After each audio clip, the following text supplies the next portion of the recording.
सेवारे जीवन ट्रस्ट गुरु पूजन कार्यक्रम सह वार्षिक उत्सव संस्कृति उत्सव पालित हो ओम प्रकाश महांती एथिरे सभापतित्व करथिले।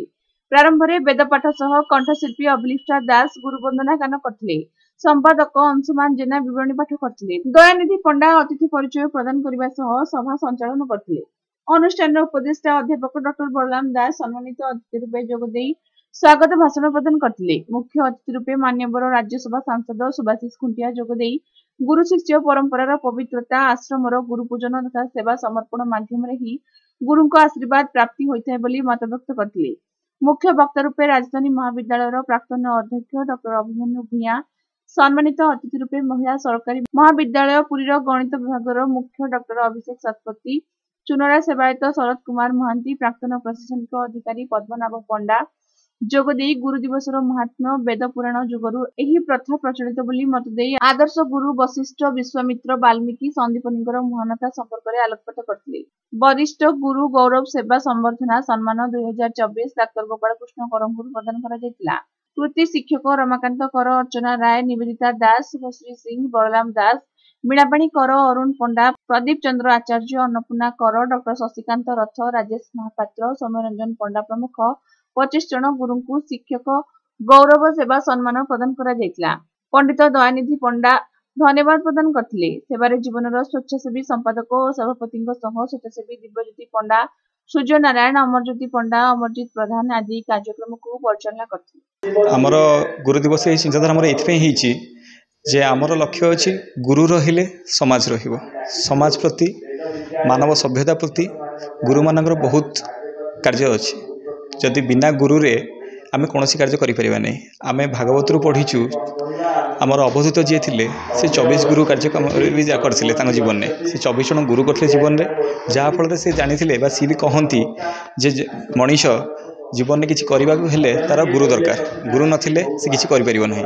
तो सेथि पई आमर अनुष्ठान बा आमर ए जो सेवार अनुष्ठान अछि आमर प्रथम मुख्य कार्य रहिला जे गुरु को सम्मान दबा।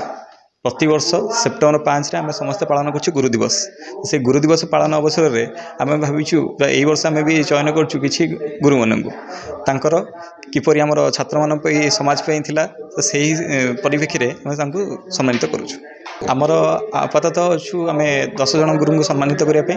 तो से कि माने आमर आमर अवसर प्राप्त अच्छा कि पाठ पढ़ाऊँ पिला मिसेक आम सम्मानित करूँ। देखु 2023 मसीहा 5 तारिख यही सेप्टेम्बर 5 तारिख गुरु पूजन दिवस रे जो गुरु दिवस रही सारा भारत वर्ष जहाँ को पालन कर सर्वपल्ली राधाकृष्णन जन्मदिन आमे ताहांको गुरु दिवस उपलक्षे पालन करिथिलु। एवं अनुष्ठान से दिन जन्मलाभ करथिला भक्त सालवेग समाधि पीठटारे। अनुष्ठान प्रथमे आमे जो जन्मलाभ कलु आमे देखिलु जतले महाप्रभुंकर 12 मासरे 13 पर्व। महाप्रभुंकर जो कोटी ओडिया गोटे जगन्नाथ से गोटे जगन्नाथ को कोटी ओडिया देखा भारत वर्षरु पुरी को छुट्टी आसी थांती। तेणु आम देखिलु महाप्रभुंकर जानी यात्रा रे आमे विभिन्न प्रकार लोक माननकु पर्यटक मानक आम सेवा जगेबा से ये अनुष्ठान आम खोली यार 1 वर्ष पूर्ति अवसर में आज आम पालन करुचु संस्कृति भवन परिसर में वार्षिक उत्सव। यही अवसर में आम पाखे मुख्य अतिथि भाव में राज्यसभा सांसद श्री सुभाषिष खुंटिया एवं मुख्य वक्ता भाव आमर उपस्थित अच्छा डॉक्टर अभिमन्यु भूया। तेणु ये कार्यक्रम को आमर सभापति ओम प्रसाद महांती परिचालना कर कार्यक्रम में आम किछि पुरीर प्रतिष्ठित विद्यालय महाविद्यालय आचार्य अध्यापक अध्यापिका मानकु सम्मानित करिबु। जय जगन्नाथ। जीवन सेवा कले बासिबो। तेणु निज जीवन को अन्य को साहाय्य करिबारे नियोजित करछि। ए अनुष्ठान समस्त कर्मकर्ता को सर्वप्रथम धन्यवाद ज्ञापन करी। निज जीवन को उत्सर्गीकृत कर सेवा पाई। एवं आज गुरु दिवस रे गुरु पूजन कर प्रत्येक स्कूल कॉलेज अध्यापक अध्यापिका शिक्षक शिक्षयित्री मान डाकी।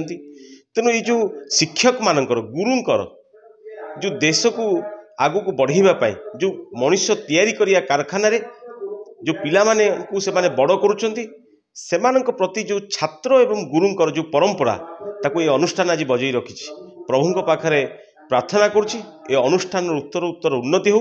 एमिति ये अनुष्ठान निजको सर्वदा लोक मानकर काम करिबा पाई नियोजित करू। जय जगन्नाथ।